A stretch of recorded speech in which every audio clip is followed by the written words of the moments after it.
In today's video, I'm going to teach you how to connect Google Sites to a GoDaddy custom domain.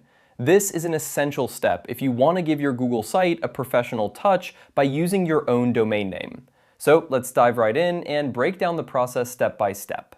First, you need to start by accessing your Google site. Make sure you're logged in to the Google account that you use to create your site. Now, navigate to your project by going to the Google Sites homepage. You will see a list of your projects there. Click on the one you want to connect to your domain. Once you're in your Google Site project, look for the Settings icon. It's usually located at the top right corner of your screen. Go ahead and click on it. This will open up a menu with various options for managing your site. Next, from the Settings menu, you're going to choose the option labeled Custom Domains.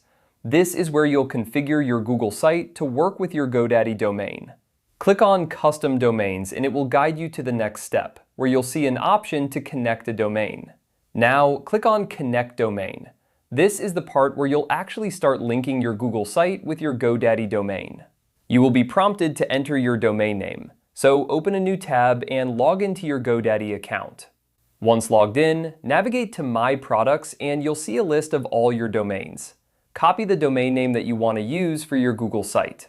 Head back to the Google Sites tab and paste your domain into the field provided.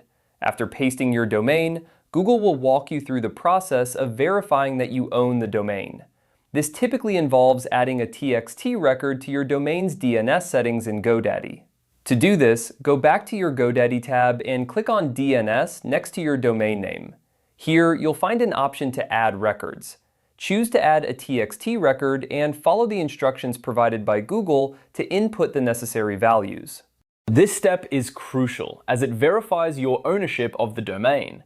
Once you've added the TXT record, head back to Google Sites and complete the verification process. It might take a few minutes for the changes to propagate, so be patient. Once verified, your Google site will be connected to your custom GoDaddy domain. And there you have it. You've successfully connected your Google site to your GoDaddy custom domain. This setup will allow visitors to access your site using your personal domain, giving it a more polished and professional look. If you encounter any issues, double-check your DNS settings and make sure everything is correctly entered. Thanks for watching, and I hope this guide helped you connect your site effortlessly.